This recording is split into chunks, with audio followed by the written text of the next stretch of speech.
সংগঠনের প্রতিনিধি হয়ে রোজ লাইমলাইটে থাকার জন্য বলছেন একে অ্যারেস্ট করুন তাকে অ্যারেস্ট করুন, দরবারটা আর অনুরোধটা হাইকোর্টে করুন। হাইকোর্ট যদি রাজ্য প্রশাসনের হাত বেঁধে দেয় তাহলে আপনি অ্যারেস্ট করবেন কোত্থেকে?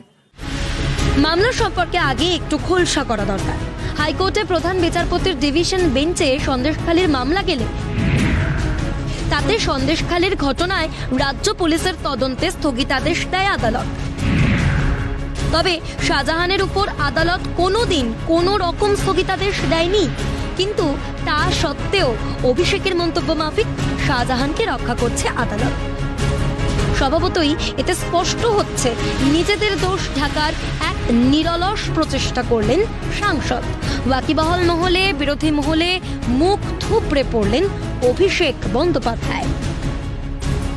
অভিষেক বন্দ্যোপাধ্যায়ের মুখ থুবড়ে পড়ার এখানেই শেষ নয়, সোমবার তার মুখ পুরল আদালতেও। অভিষেকের দেওয়া আদালতের শাহজাহানকে রক্ষা করার যুক্তি একেবারে পত্রপাঠ খারিজ করে দিল আদালত। হাইকোর্টে জোর ধাক্কা খেল অভিষেকের যুক্তি।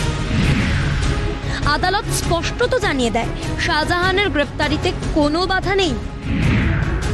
এমনকি শাহজাহানের বিরুদ্ধে লুকআউট নোটিশের নির্দেশও দেয় আদালত। ফলে